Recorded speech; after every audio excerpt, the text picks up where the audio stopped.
So, good morning. Today we are going to discuss about the plastic or polymer products.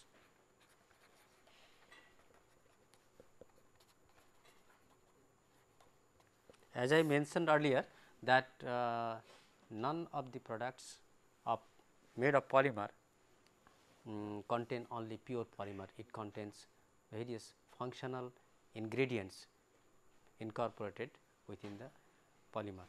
So, it is a mixture or blend of polymer and additives.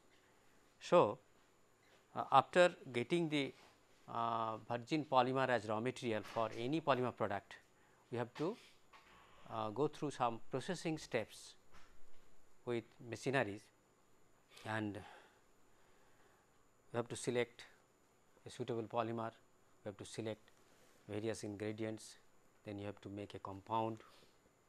Okay. After compound is made, then you have to give a proper shape to the product. So, if we start with say raw materials,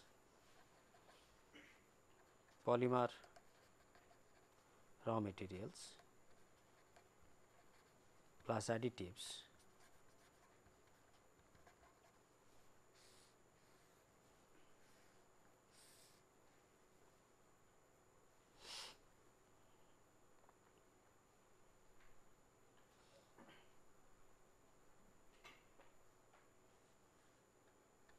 rather you write polymeric raw material plus additives, then we go through compounding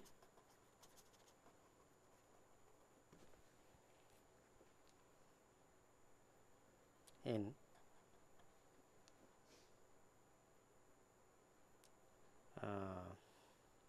mixer or blender.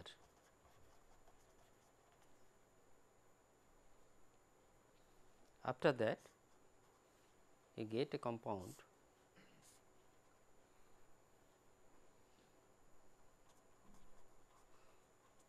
polymer compound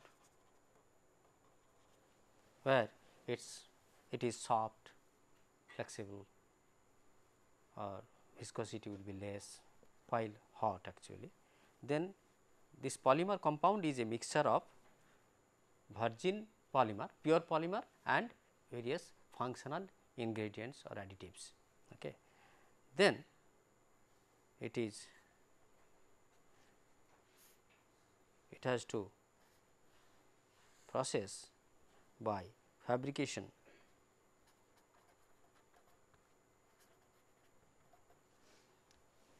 machineries, fabrication of product. Now, this actually may be say by extrusion, injection molding,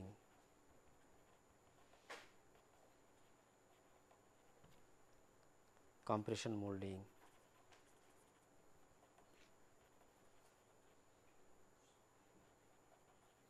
calendering,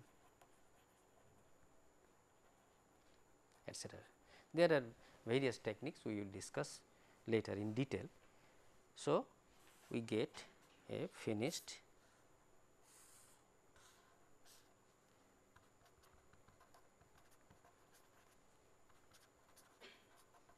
polymer product.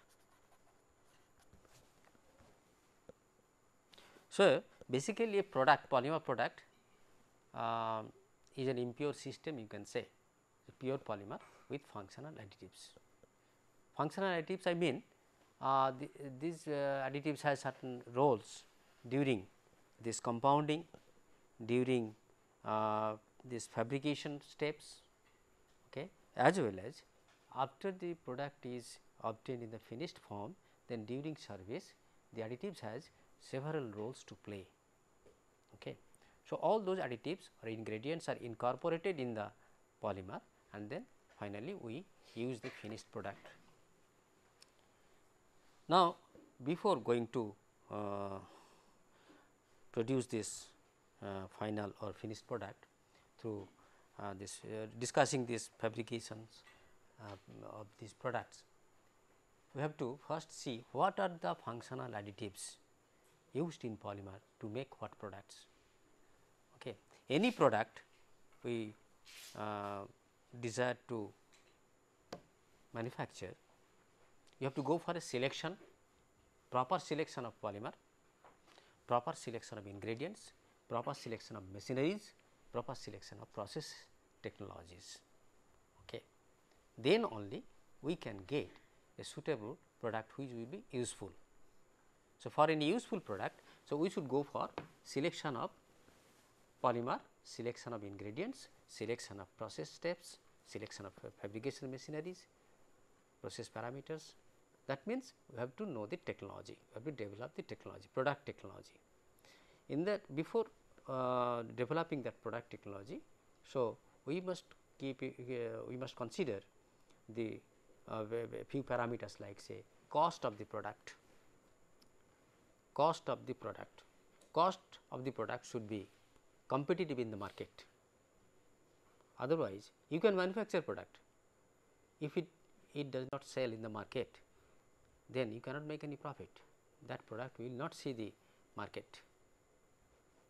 Okay. It will not reach the consumers. Okay. So, cost should be competitive in the market. Cost should be as low as possible, so that the manufacturer can have some profit as well as the consumers can get the product at the lowest price. Okay. So, we have to keep in mind the cost reduction parameter. Then we have to develop or produce a product which must be provide adequate properties, otherwise it will not suit our purpose. So, properties improvement including performance and service life, it should be durable, it should be good looking, it should be strong enough, it should not degrade, okay, etc. Then during manufacture of the product should be processed through easy and simple steps involving using simple machineries, involving mild conditions, otherwise that will add to the product cost. Then minimizing degradation during processing and use. Now, these words minimizing degradation means because these polymers actually passes through some machineries at elevated temperatures, because you know a virgin polymer, a pure polymer, its melting point is around, suppose if it is around 130 degree or 140 degree, then the processing temperature would be at least 170 or 180 degrees Celsius temperature. And these polymers are made of carbon, hydrogen, nitrogen, oxygen, that means these bonds are there, covalent bonds are there, and these bonds are not stable to oxidative degradation. That means, when these polymers are subjected to such processing at elevated temperature, what happens? At that elevated temperature, it will be exposed to atmospheric condition, ambient condition, means air which contains oxygen. So, there will be thermo-oxidative degradation, thermal degradation due to heat treatment, and at that elevated temperature it will be exposed to oxygen of air. So, oxidative degradation will also occur. So, we can say thermo-oxidative degradation, both thermal degradation as well as oxidative degradation. So, we have to keep in mind that there should be minimum degradation during the fabrication of the product. Okay.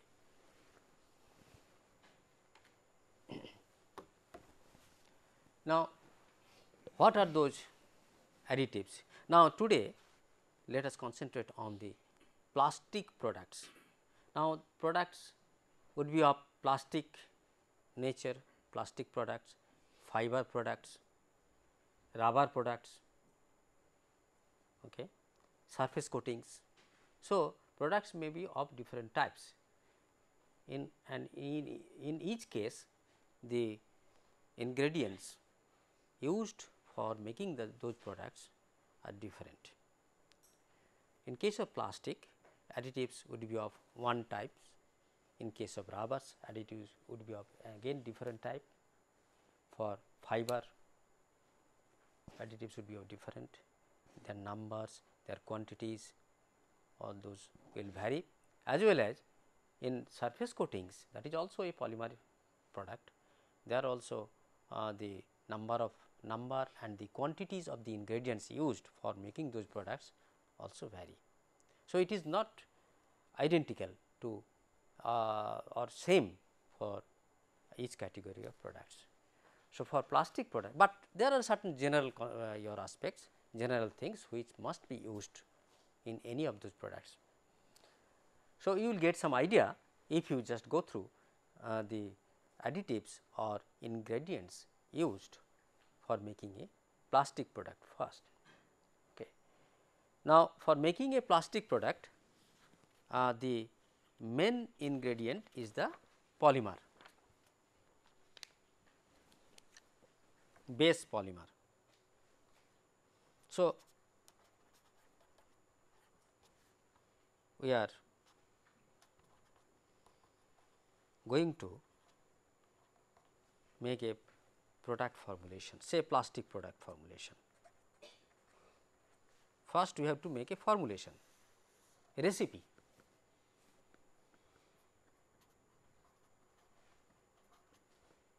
That means, what would be the ingredients, in what amounts.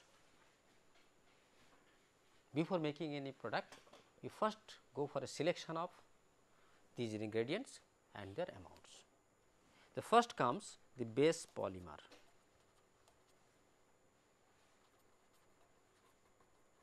For that particular plastic product. Now, that may be polyethylene, that may be polypropylene, that may be polyvinyl chloride, that may be polyacrylonitrile, that may be polystyrene, that may be acrylonitrile butadiene styrene, that may be phenol and formaldehyde polymers, that may be polycarbonate. So, first of all you select a base polymer, that means you should be guided by the final product you require. What is the one? You want to make a pen, you want to make a seat, you want to make a chair, you want to make a pipe, you want to make a your overhead container, or you want to make a electrical switch, electrical socket, switch board, or coating of conducting wires, insulation of conducting wires, etc., or tire, whatever product you make. First of all, you have to go for selection of a polymer depending on the final product you are going to make. So, after so if you consider this base polymer, say as I told, polyethylene, polypropylene, polyvinyl chloride, etc. So, you take parts by weight, parts by weight or PHR. In case of rubber product, we write parts per 100 parts of rubber, PHR. We write, we say that is the convention, PHR. Here we can write PBW, parts by weight.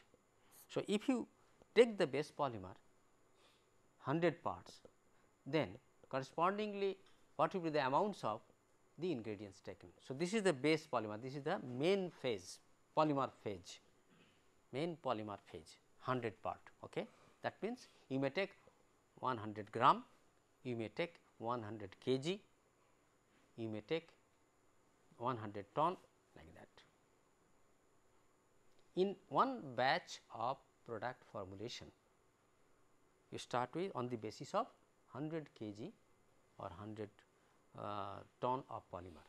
It is better to write as 100 kilogram. Okay. Then corresponding to that base polymer, what is the amount of filler?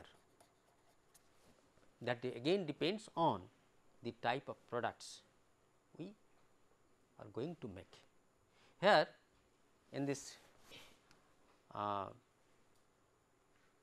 screen, you see there is a range of amount shown 30 to 100.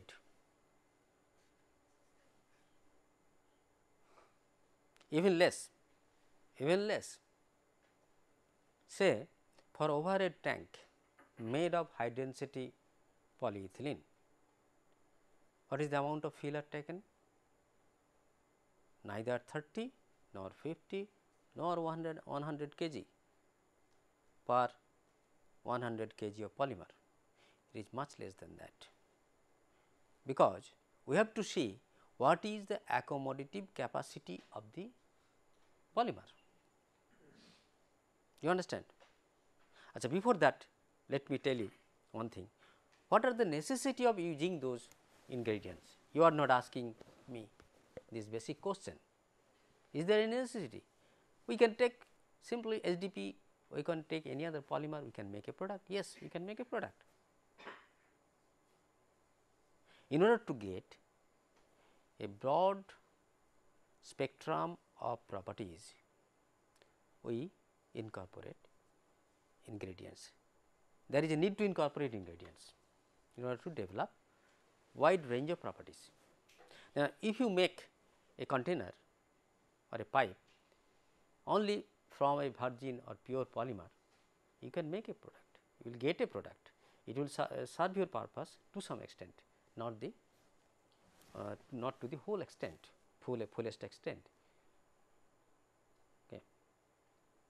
Say if you take high density polyethylene, say it is almost colorless, in thick it looks translucent, in thick sheet, in thin film it is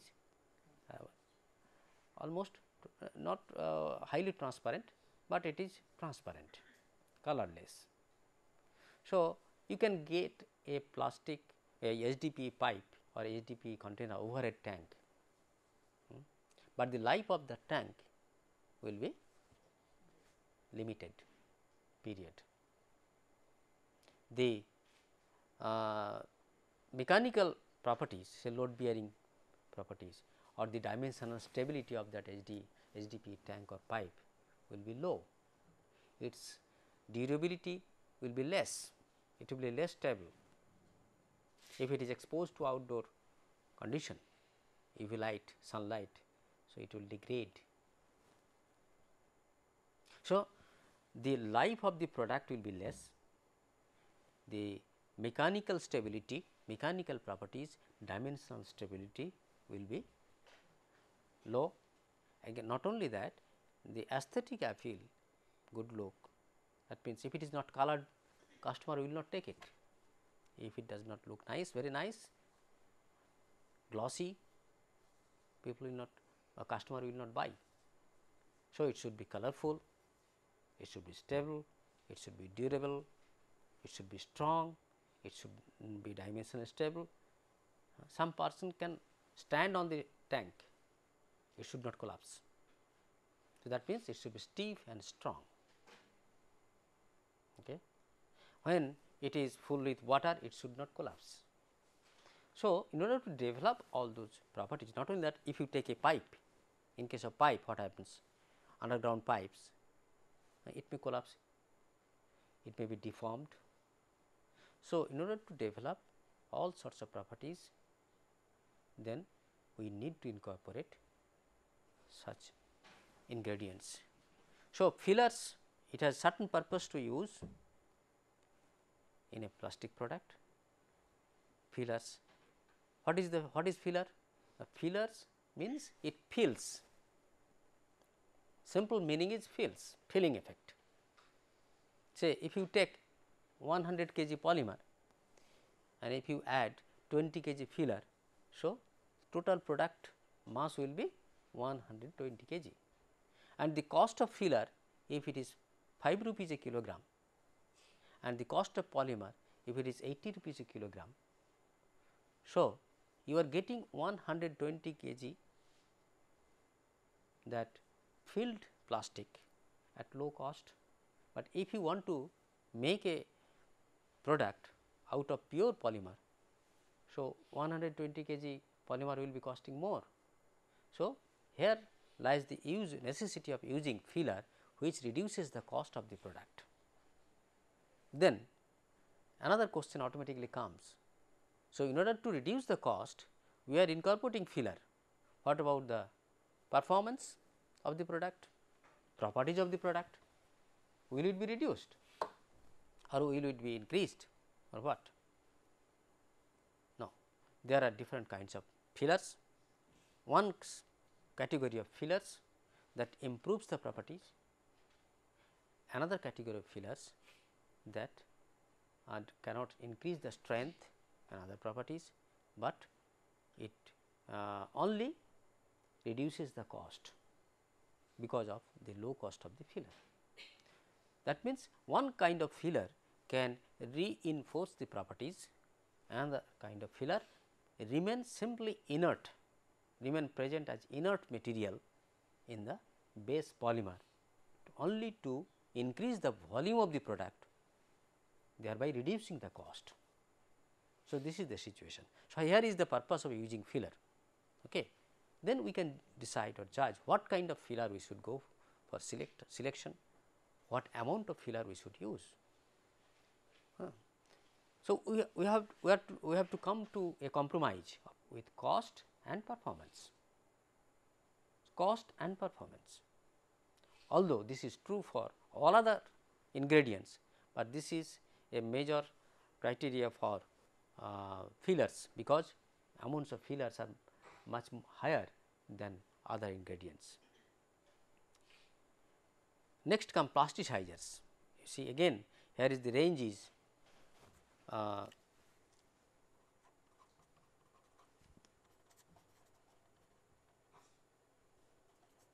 30 to 100. That means, if you take 100 kg polymer, you can use 100 kg plasticizer, you can use 100 kg filler also, 50-50. Then you have to compromise the performance. What is the function of plasticizer? Plasticizer means it is coming from plasticity, plastic property, from plastic flow. It is a flow characteristics. It is related to flow characteristics, flowing of a fluid. You know, these polymers in the virgin form, the raw form, they are having high viscosity at ambient temperature. At elevated temperature, viscosity is low. Okay.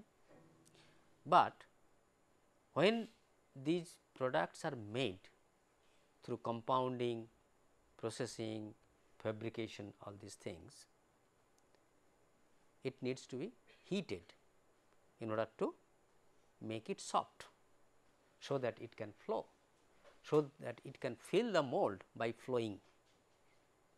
Say, if you take a solid polymer, so suppose this is a raw polymeric thing, this one raw polymeric thing. If you want to make a sheet from it, can you make simply? No, because it is hard. You can make a sheet from it, provided you heat it. On heating, it will be softened, then you apply some compressive load on it. So, it will be compressed to a thin sheet. Okay. So, that will, this polymer will fill the mold by flowing through application of heat and pressure. Do you understand? Now, that application of heat and pressure, that involves energy consumption, that will add to the cost of your product. So, during product processing and fabrication, if you have to arrange a high temperature arrangement, high pressure arrangement, both these high temperature arrangement and high pressure arrangement incur huge cost, that will increase the cost of the product. So, it is better if the flexibility, if the flow characteristics, if the processing can be carried out at lower temperature and lower pressure. That means, at mild conditions. You understand? Now, in order to do that, if the because you cannot do it if the melting point is high, say 130 degree, you have to heat it up to 130 degree, beyond it even for getting proper flow characteristics. If its melting temperature, softening temperature is 130 degree, you have to go beyond 150. Otherwise, you cannot make a sheet or film or any other product. You cannot make. But you can reduce the temperature provided you use ingredients like plasticizer. This plasticizer. If you use this plasticizer, then you can reduce the softening temperature. You can reduce the softening temperature. You can increase the flow characteristics. That means, the rheological characteristics of this polymer will be improved by using plasticizer. Let me give you an example. PVC, polyvinyl chloride, is a tough and horny polymer, rigid PVC. You have seen rigid PVC products, say medicine strips you have seen, okay, or PVC doors you have seen, rigid PVC is dimensionally stable also, PVC doors, PVC articles. Okay. Now, if you add some plasticizer to this rigid PVC, it will become flexible, which is known as artificial leather like Rexin, tabletop, table cover, Rexin film, plastic film, PVC sheet, or curtains, or upholstery covers. These are nothing but plasticized PVC. So, when they are around 30 to 35 or 37% of plasticizer is blended with this PVC, then only we can get this flexible PVC film or sheet. Do you understand how it has been done? Because these plasticizers are low molecular weight organic ester compounds that is miscible with this polymer. That means, it behaves like a solvent. These plasticizers behaves like a solvent in the polymer matrix, and we get a soft flexible polymer. So, here is a role of plasticizer. Not only that, it reduces the flow temperature, increases the flow characteristics at lower temperature. Then comes the stabilizer. Stabilizer means, meaning is very simple. Stabilizer, it stabilizes the product. That means, it prevents degradation from various degrading agencies.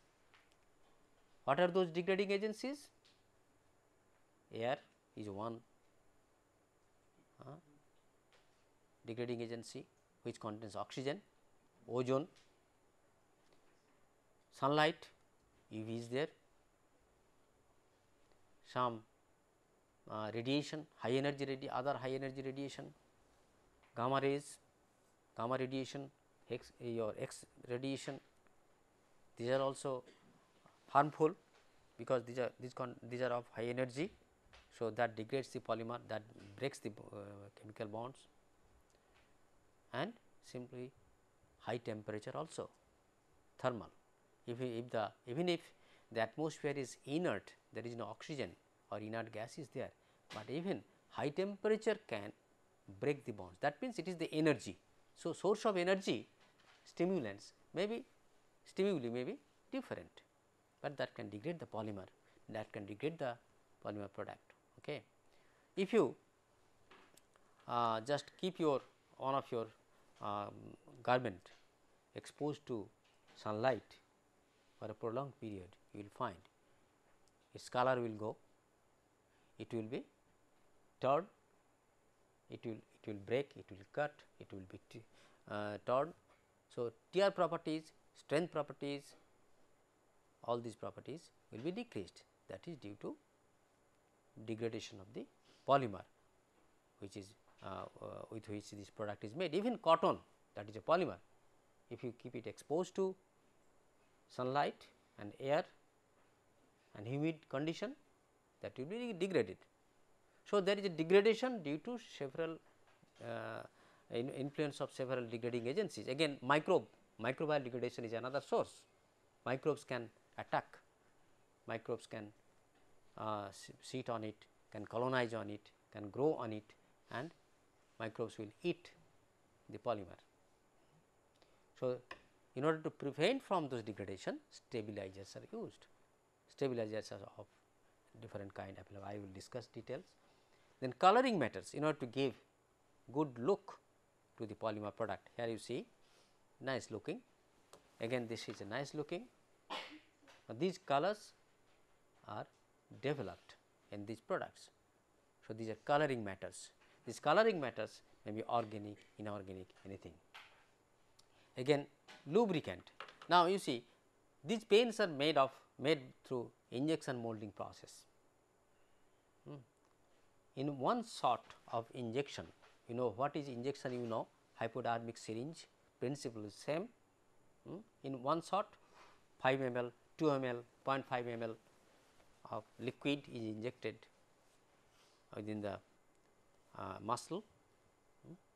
So, injection molding function by the same principle, but in one shot of movement of the plunger from one side to the other side, nozzle side, it is, if it is connected to several molds. So, several items can be formed in one shot, say maybe 50, 60 if not more in one shot. That means, you think of the productivity.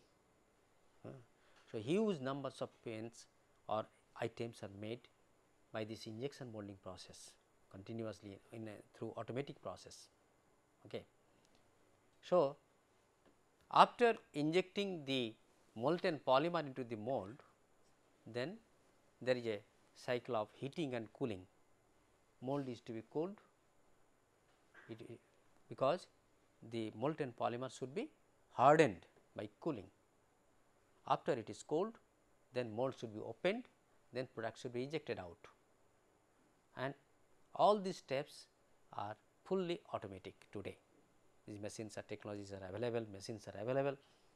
Now, for ejection of the product from the mold, again there is certain problem, because it may stick to the metal surface. This polymer, molten polymer can remain stick to the mold surface. So, it should not remain sticking to the mold surface, it should be ejected. For that, some mold lubricant should be used. Not only that, during making the plastic or polymer compound, during fabrication, all these things or passing through machineries, it should not stick to the machine surface.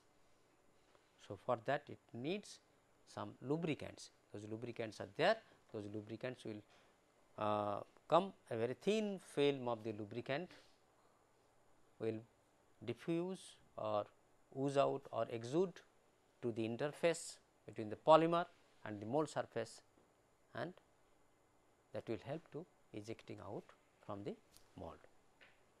Flow promoters, in order to control the flow characteristics, so that the surface finish is very good, so that some flow promoters are used.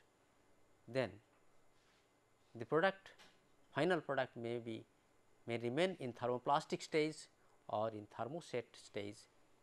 If it is to be produced in thermoset condition as thermoset type of product, then you have to use some cross linking agent, and there are various other miscellaneous ingredients of, like say antistatic agents, flame retarding agents, fire retarding agents. So, other ingredients are used. So, here you see this stabilizer is used in very small quantity, from here it is shown 0.02 to 10 parts. Sometimes 1 part is sufficient, sometimes 2 part is sufficient, sometimes less than 1 part is sufficient. Lubricants 1 to 2 parts, flow promoters 2 to 15 parts, cross linking agents 1 to 5 parts, and other miscellaneous ingredients maybe 1 to 5 parts. Okay. So, this is known as a formulation, product formulation recipe. So, if you are asked to write a formulation or a recipe, you have to write the name of the base polymer and its amount, then name of the ingredients which must be used for that particular product along with their quantities in parts by weight. Understand? So, formulation means, I repeat, formulation means the ingredients and their amounts before making the product. Say think of a cooking recipe, it is also it has also a recipe, any menu, some vegetable, that is the main item, vegetable or chicken or mutton, then what you add? Some masala, again that masala may be discrete one or it may be again a mixed masala, then some spice your oil, some sugar, some salt. So, these are ingredients, and now if you do not if you are not careful about the quantities, suppose 1 kg mutton you add 1 kg 50% salt, would you be able to eat it? No. Likewise, here also if you take 1 kg polymer, base polymer, if you add 1 kg cross linking agent or 1 kg coloring agent, that product will not be useful. So, if a cooking recipe should be eatable, it must be, there must be a proportion, optimized recipe. So, here you have to make a optimized formulation, So, that will give you the best performance, that will give you the cheapest cost, and that should provide the product fabrication in a very simple manner, simple fashion. Now, let us look into fillers. Now, fillers are usually solid materials, and these fillers may be inert fillers or reinforcing fillers. Could you name one reinforcing filler?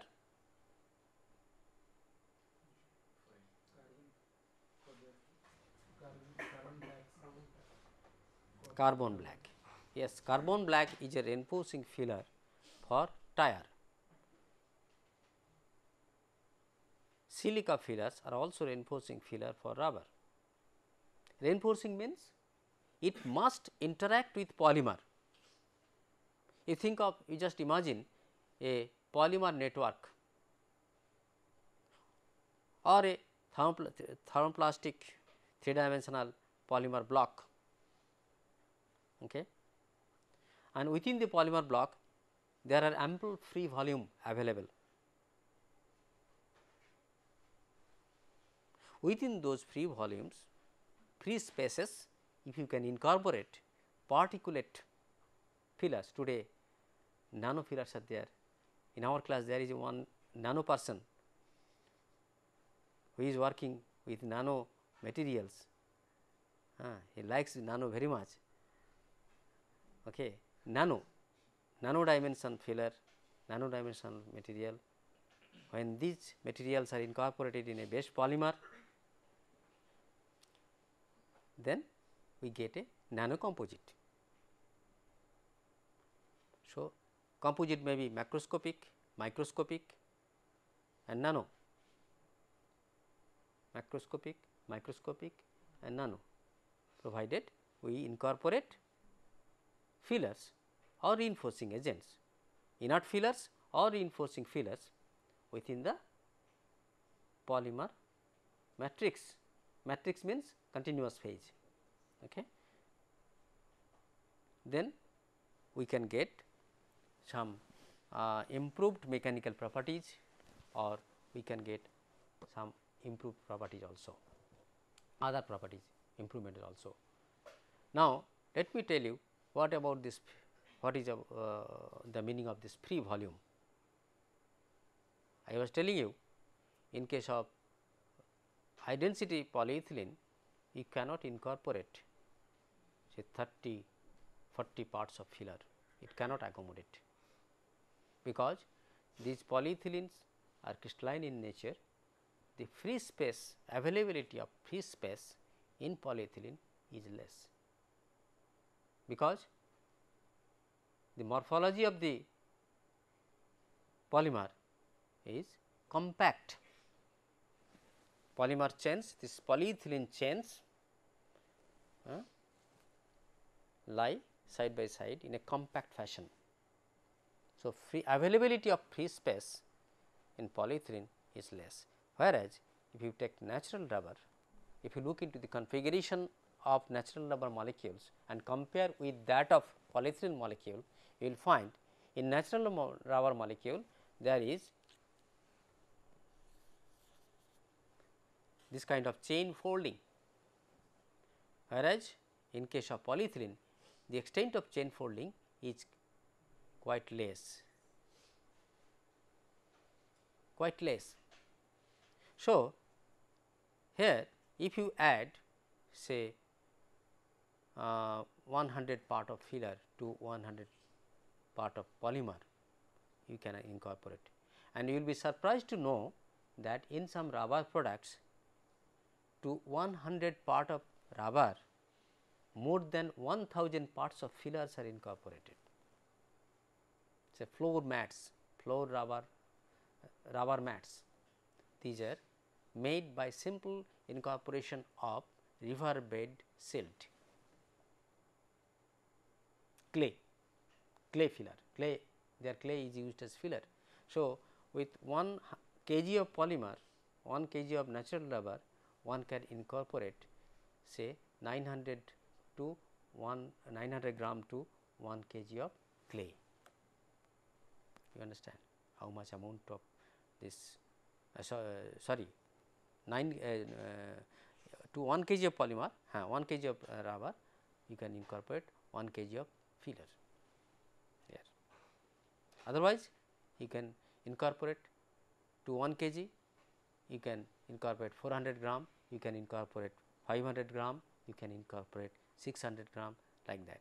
Now, that is accommodated in natural rubber, but that large amount of filler is not accommodated in such rigid polymers. So, you have to see whether the polymer is rigid or flexible. If the polymer is flexible, then yes, you can incorporate higher quantity of filler there, you understand.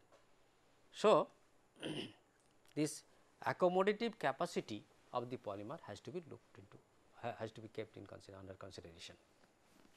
If it can accommodate, yes, you can use more amount of filler and the product will be stiff, product will be stiffer, you understand. So, inert fillers which does not interact with the polymer chain, simply it remains present within the polymer matrix and it reduces the cost by increasing the volume, it is known as inert filler. It will decrease the mechanical properties, it will decrease the tensile strength, it will decrease the modulus, increase the modulus of course, because the modulus is a low extension property, it will increase the modulus, but it will decrease the tensile strength, decrease the elongation at break, decrease the dynamic properties, it will increase the hardness. This is the effect of filler. You can just correlate. If you take an inert filler, incorporate an inert filler in a polymer, what happens? It will increase the stiffness, means modulus, it increase the modulus, because this modulus is a low extension property, that means low elongation property modulus, whereas tensile strength, it is a breaking property, you are pulling tensile, applying tensile strength, then it may break somewhere if the strength of this product goes beyond the load applied. And then compressive strength, again load under compression, okay, there also deformation occurs. So, the compressive strength will be high because the stiffness is high if you use inert polymer, inert filler. So, that will increase the stiffness and modulus, but that will decrease the tensile strength, that will decrease the elongation at break. Am I clear? But reinforcing filler on the contrary, what happens? It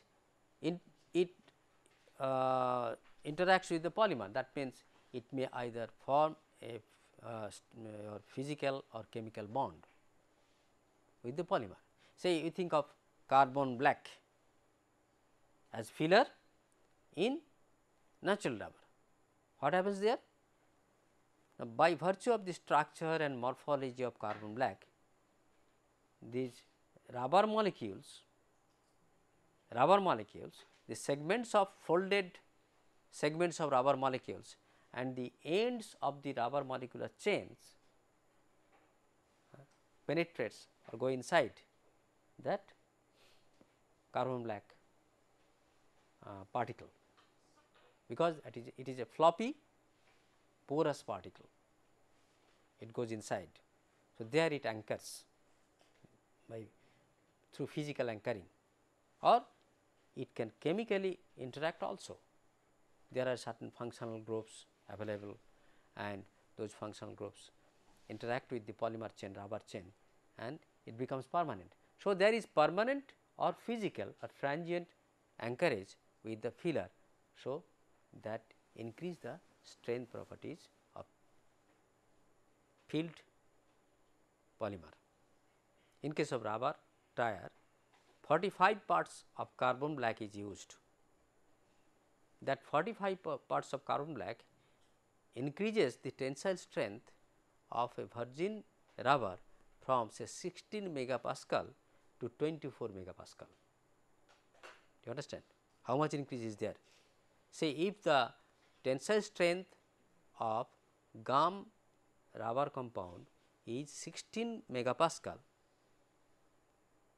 the tensile strength of the same rubber compound will be increased if you can incorporate 45 parts of carbon black in that rubber.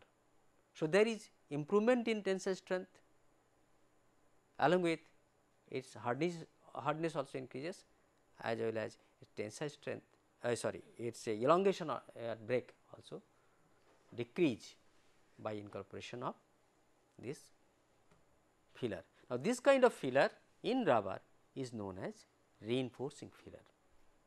So, if there is some reinforcement of the strength properties of the polymer, base polymer, then we can call it a reinforcement. Think of a composite. Now, in composite, what we do? We take some fibers or particles. We take the fibers, say it may be long fiber or chopped fiber, or it may be in particulate nature. So, after incorporation, we can make a product. Then these fibers will have some interface between the polymer with the polymer. So, there will be some interaction between the polymer and the fiber surface at the interface, and that enhances the properties. So, it reinforces, that means fiber reinforces the matrix. So, the strength properties of the composite will be higher than those of the polymer as well as that of fiber.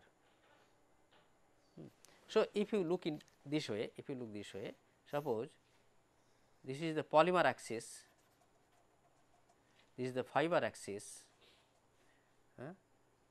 and these are properties. Suppose this is the polymer properties lies over here and fiber properties lies over here, little higher than that of polymer tensile strength. Now, by incorporating say 30% of fiber, you can get an improvement of properties like this. So, suppose this is the product, say here fiber is 30 and polymer is 70. So, in a 30 parts filled or reinforced fiber reinforced composite, you will have properties enhancement like this. So, this is the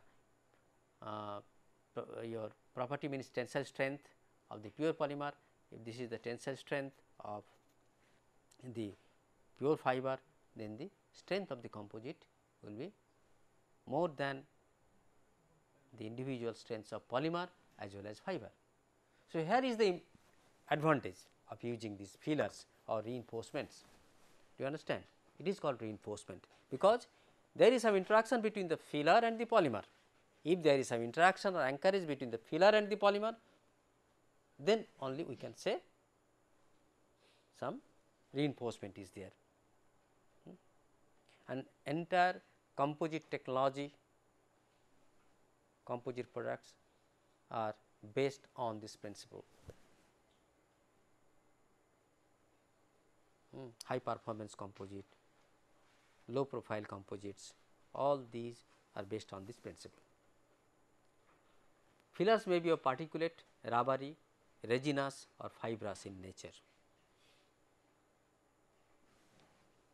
Then we will say it is a particle filled composite, it is a filler reinforced rubber, it is a polymer reinforced composite, resinous fiber filler or fiber reinforced composite. Now, look, huge number of examples can be cited for different types of fillers for polymers. This is wood based, you see wood based fillers, look kraft paper, chips, coarse floor, ground floor, wood floor, chalk paper, crepe paper, pulp reform.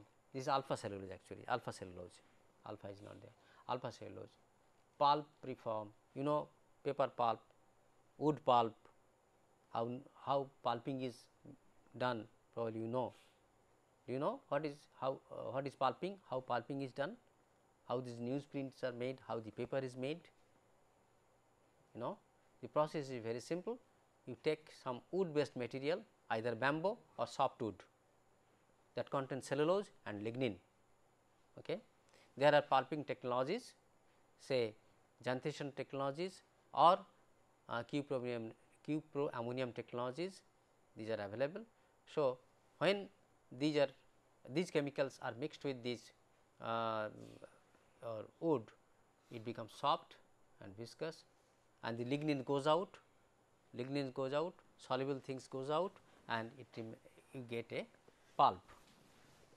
That pulp is further used for making fiber, for making paper sheets, for making many other products. Say cellophane, it comes through pulping, Joris comes through pulping. These are all wood based materials, wood based products, wood cellulose. Okay.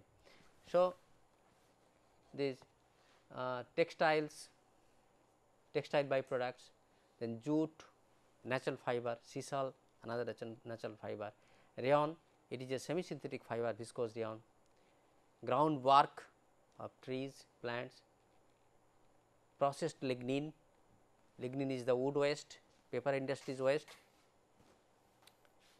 Okay. That lignin is a storehouse of chemicals. Those lignin can be used for making, again as can be used as a raw material for polymer products. So, there is huge number of wood based fillers available. Then there are again examples of synthetic fibers, say polyamide, nylon fibers, aliphatic polyamide, nylon, aromatic nylon, say Kevlar, then polyester fibers, polyacrylonitrile fibers, or many other polymers can be drawn into fibers, only few are mentioned over here. Then carbon based fillers, carbon, you see carbon black, they are available in various grades. Say there are 3 major grades, channel black, furnace black and thermal black. Here only 2 are mentioned, channel black, furnace black and thermal black is not mentioned here.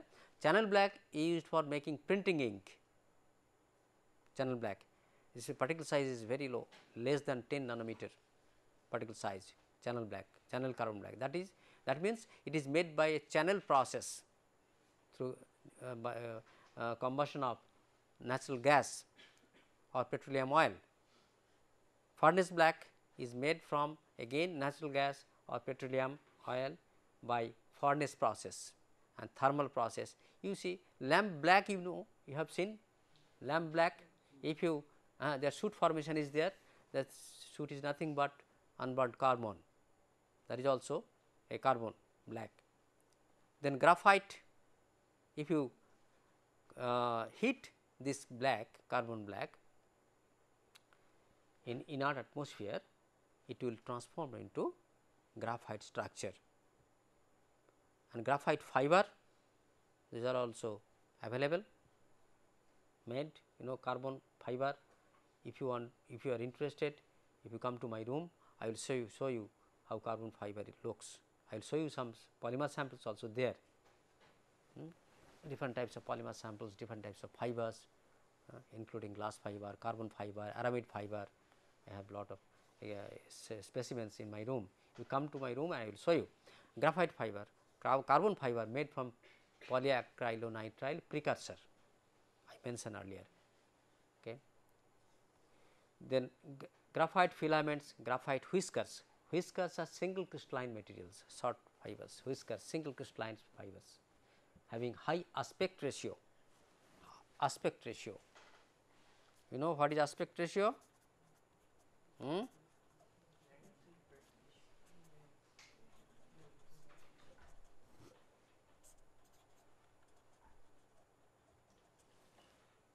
That means, if the diameter is very low, very less, length is quite high, that means it is thin fiber, very thin fiber, and its surface area is very high. So, it will be highly reinforcing. So, if the aspect ratio is very high, it will give excellent reinforcing properties. Thank you.